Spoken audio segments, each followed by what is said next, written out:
Hello friends, welcome to my channel. આજે આપણે બનાવીશું મસાલા ભાત। જો તમે મારી ચેનલ પર નવા હો તો મારી ચેનલને સબસ્ક્રાઈબ કરજો, જેથી આવનારી નવી વિડીયોની નોટિફિકેશન તમને સૌથી પહેલાં મળી શકે। તો ચાલો આપણે રેસીપી સ્ટાર્ટ કરીશું। તો આપણે આ રેસીપી કુકરમાં બનાવીશું। તો કુકરમાં આપણે સૌપ્રથમ 4 ટેબલસ્પૂન જેટલું તેલ ગરમ કરવા મૂકીશું। તેલ ગરમ થાય એટલે 1 ચમચી એમાં રાઈ નાખીશું। રાઈ ફૂટે એટલે 1 ચમચી જીરું નાખીશું। હવે 2 નંગ ડુંગળી છે અહીંયા ઝીણી સુધારેલી, એ નાખીશું।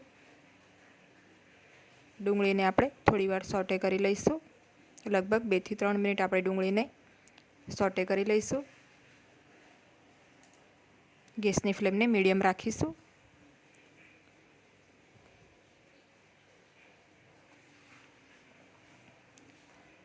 હવે અહીંયા મેં તુવેરના દાણા લીધા છે 1 કપ। તો આપણે મસાલા ભાતમાં તુવેરના દાણાનો ઉપયોગ કરીશું। 2 થી 3 મિનિટ બાદ ડુંગળી થોડી શ્રિંક થઈ ગઈ છે। હવે આપણે આમાં 1 ટેબલસ્પૂન જેટલી આદુ અને લીલા લસણની પેસ્ટ છે એ નાખીશું। જો તમે લીલા લસણની જગ્યા ઉપર લસણની કળીઓ લો તો તમારે 6 થી 7 નંગ કળી લેવાની લસણની, અને એમાં 1 થી 1.5 ઇંચ જેટલું આદું નાખીને એની પેસ્ટ બનાવી લેવાની। અને લીલું લસણ લો તો લીલું લસણ તમારે અડધા કપ જેટલું લેવાનું। 1 મિનિટ બાદ આપણે તુવેરના દાણા નાખી દઈશું। સારી રીતે મિક્સ કરી લઈએ। 1 થી 1.5 મિનિટ આપણે આને તેલમાં થવા દઈશું।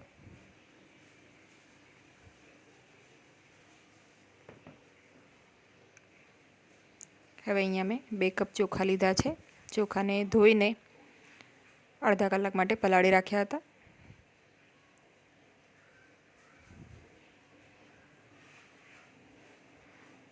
તો ચોખા આપણે કુકરમાં નાખી દઈશું। સારી રીતે મિક્સ કરી લઈએ।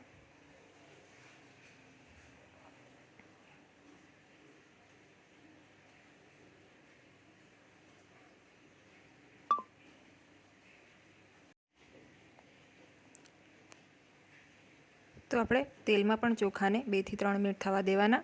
હવે આપણે મસાલા નાખી દઈએ। અડધી ચમચી હળદર પાવડર નાખીશું। 1 ચમચી લાલ મરચું પાવડર નાખીશું। ગરમ મસાલો 1 ચમચી નાખીશું। બિરયાની મસાલો 1 ચમચી નાખીશું। સ્વાદ પ્રમાણે મીઠું એડ કરી દઈએ। બરાબર મિક્સ કરી લઈએ। તમે આમાં લાલ મરચાંની જગ્યા ઉપર લીલા મરચાંની પેસ્ટ પણ નાખી શકો છો। તીખાશ અને મીઠું તમે તમારા સ્વાદ પ્રમાણે ઓછું વધારે કરી શકો છો। 2 થી 3 મિનિટ આપણે આને થવા દઈશું, એટલે મસાલા સરસ આપણા તેલમાં સતળાઈ જાય।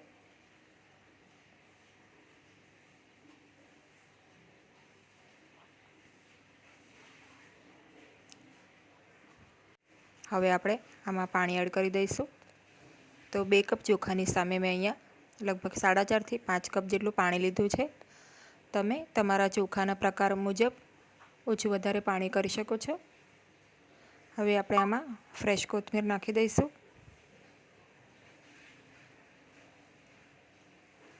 ઢાંકણ બંધ કરીને હવે આપણે આને મીડિયમ ફ્લેમ ઉપર ફક્ત 2 સીટી લઈશું। ત્યારબાદ કુકરને આપમેળે ઠરવા દેવાનું। હવે મેં કુકર ખોલી લીધું છે, તમે જોઈ શકો છો એકદમ સરસ આપણા જે ભાત છે રેડી છે। તો ગરમા ગરમ મસાલા ભાત રેડી છે। આપણે એને સર્વ કરી લઈએ। તો આ મસાલા ભાત એકદમ ફટાફટ બની જાય છે। તમે ડિનરમાં કે બ્રેકફાસ્ટમાં પણ આને બનાવીને ખાઈ શકો છો। તો રેડી છે મસાલા ભાત। સાથે આપણે સલાડની સાથે એને સર્વ કરીશું। તો એકદમ સરસ ટેસ્ટી એવા મસાલા ભાતની રેસીપી ચોક્કસ ટ્રાય કરજો। અને આજની આ રેસીપી ગમી હોય તો વિડીયોને લાઇક અને શેર કરજો અને મારી ચેનલને સબસ્ક્રાઈબ કરજો. Thanks for watching.